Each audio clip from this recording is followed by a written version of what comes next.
हो, मकर राशि हो या फिर जो भी मीन राशि हो, अगर इनका 7.5 या दुर्योग के सब ऊपर कोई कुत्ता मार लिए या सांप मार लिए हैं या किसी भी प्रकार का जीव जंतु को मारने के पीछे सहायता किए हैं, तो समझ लीजिए कि ये थोड़ा सा लंबा समय तक ज़िंदगी में प्रॉब्लम टालता है और प्रायश्चित करा लेना चाहिए। प्रायश्चित के बाद ज़रूर कुछ ना कुछ अच्छा फल मिलता है। कोई भी जीव जंतु को जब आप हत्या कर देते हो ज्ञात अज्ञात में या गुस्सा में या क्रोध में, तो फिर नहीं आप डर के मारे करो।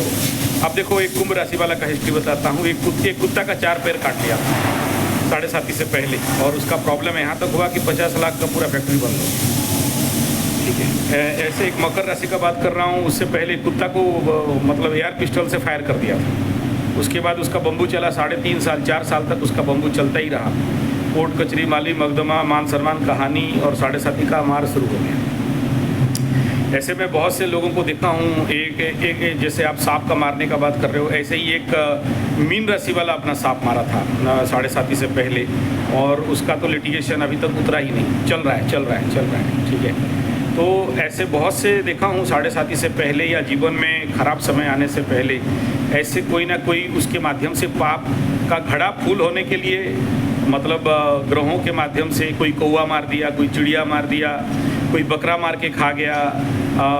जैसे मैं बताता हूँ, वो उसका गुरचांडाल था तो एक सांप को रस्सी में एक बकरी को दोनों तरफ से रस्सी में खींच के मार दिया। एक के माध्यम से गौ का हत्या हो गया था, मतलब किसी कारण बसात डायरेक्ट इनडायरेक्ट गौ का हत्या हो गया था। ऐसे जीव जंतुओं का हत्या अगर आपसे हुआ और उसके बाद आपके जीवन में समस्या बिल्डअप हो गया है, तो इतना जल्दी वहाँ से मुक्ति नहीं मिलता। ये प्रैक्टिकल बात है, इतना जल्दी नहीं मिलता है। वो खींच लेता है, 2.5 साल 3 साल तक खींचता है। हाँ, इसका ये समाधान जरूर है कि आप माफ़ी मांगें, प्रायश्चित करें, और उसका कितना पाद सब लगता है। जिस दिन वो मरा उस दिन आप पंचांग देख के निकालोगे कि कितना पाद लगा है इसका दोष कितना पाद लगा है। उसी हिसाब में उसके लिए आपको मतलब प्रायश्चित कर्म करना पड़ता है। वो पंडित लोग कराते हैं, और हालांकि जल्दी पंडित लोग नहीं कराता है ये सब काम, क्योंकि उनके ऊपर भी झेलना पड़ता है। मतलब उनको भी वो दंड मिल जाता है। ठीक है, तो इसीलिए वो जनरली पंडित लोग डरते हैं। हाँ, जो लोग गायत्री वाले, मतलब गायत्री पुरस्चरण किए हैं 24 लाख वाले, ऐसे पंडित लोग कर लेने से कर लेते हैं, लेकिन बहुत पैसा लेते हैं उसके लिए। ठीक है, बहुत पैसा क्या, लेकिन उनको वो दंड भुगतना पड़ता है। अपने लेवल पे जो ज्ञान है, आप उतने लेवल पे आपके आसपास जो संभव है उनको लेके प्रायश्चित करा लीजिए, माफ़ी मांग लीजिए। हो सकता है कुछ ना कुछ नहीं। आप किसी पंडित या ज्योतिष के पास गए और बोले कि ऐसा हुआ है, और उसके मुंह से निकला कि ये करना है, तो कर दीजिए। कि प्रायश्चित हमारे यहाँ तो पूरा प्रायश्चित कर्म होता है, 3-4 दिन 5 दिन तक जप पूजा पाठ सारा कुछ होता है। एक उदाहरण दे रहा हूँ, समझ लेना। स्वामी चिदानंद जी महाराज पुरी में आए थे। ठीक है ना, तो वो जिस रूम में उनको रखाया गया था वहाँ एक लेटरिन था, तो वहाँ एक धार का चीटी थे। तो कोई उनका भक्त आया या शिष्य आया, कैमेक्सिन डाल के पानी डाल दिया। तो जब ये ऐसे हुआ तो स्वामी चिदानंद जी महाराज 15 दिन तक खाना छोड़ दिए, और वो प्रायश्चित कर्म बुला के कराने लगे। ठीक है, तो अरे महाराज, वो पंडित कौन सा ब्राह्मण वो लोहे का टिकड़ा दान लेगा यार? ऐसे तो लोहे का दान पंडित लोग देख के दौड़ते हैं कि शनि का दान नहीं लेंगे बोल के। अगर कोई ले सकता है और उसका दक्षिणा वो जो मांगेगा आप दे सकते हो तो दान कर दो, बढ़िया बात है। अगर ये शॉर्टकट मेथड जो भी आपको ज्योतिष दिया है कि ये दान कर देने से हो जाएगा, या ये 2 सांप नदी में बहा देने से हो जाएगा, तो इतना लेट क्यों कर रहे हो? तुरंत करो। वो तो आप तो खुद, जब आप किसी का बात नहीं मानते हो तभी तो दंड मिलता है। जब कोई सरल वाला आपको रास्ता बता दिया तो आप बच गए, वो पंडित अभी भोगेगा। हम लोग इतना जल्दी कोई रेमेडी क्यों नहीं देते हैं? सोच समझ के क्यों देते हैं? क्योंकि हमें पता है कि रेमेडी तो हम आदेश कर देंगे, ये करेगा नहीं तो हमें ठीक रहा, हम फूटेगा। ठीक है ना, तो इसीलिए हम लोग पूजा पाठ का रास्ता पकड़ते हैं। टोटका का रास्ता इसीलिए नहीं पकड़ते हैं कि टोटका तो दे दिया, किसी ने बोला कि पीपल के नीचे जाके एक नींबू गाड़ देना और उसमें उड़द डाल के उसका नींबू निचोड़ देना, ये शॉर्टकट मेथड है। जो बोल दिया वो अपना बम्बू संभालेगा, क्योंकि उसने बोला, आप उसके पास गए, वो बोल दिया, अब उसको बम्बू दे दो, आप अपना निकल जाओ।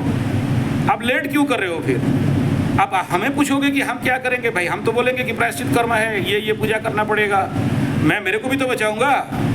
आपको बचाने के लिए तो मैं अपने को विपद में नहीं डाल सकता ना।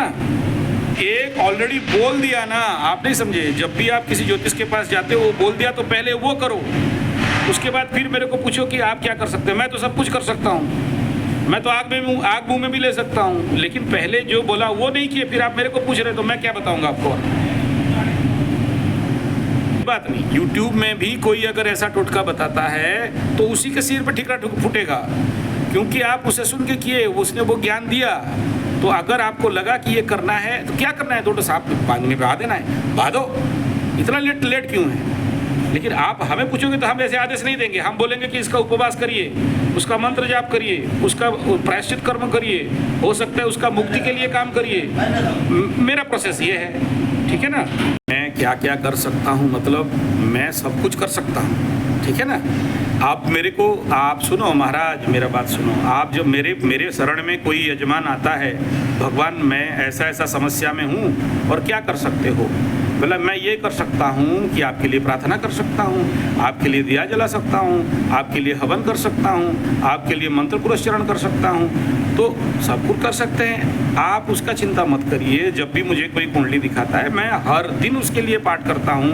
हर दिन मेरा जो भी जाप वगैरह रहता है कि प्रभु कोई ऐसे यजमान आया है, उसका जीवन में कल्याण होना चाहिए, उसने अज्ञानता के साथ किया, ये मेरा कर्तव्य कर्म मैं कभी नहीं छोड़ता हूँ, ठीक है ना।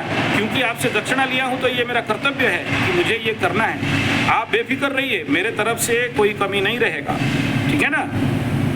नहीं, आपको हाथ जोड़ने का भी आवश्यकता नहीं है। जिस समय जिस पल आप मेरे शरण में आ गए, तो ये मेरा उत्तरदायित्व और कर्तव्य है कि मेरे से जितना बन पड़े मैं करूँगा।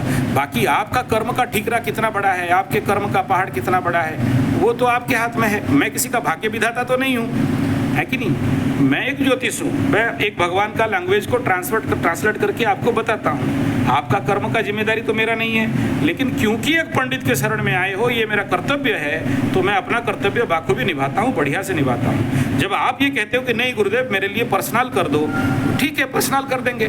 फिर आप पूछोगे कितना पैसा, भाई हम व्यवसायी नहीं है, पंडित हैं। आपका जो मर्जी, जितना शक्ति सक्षमता है भेज दो, नहीं भेजोगे तो भी हम अखंड दीप जलाते हैं, तो आपके नाम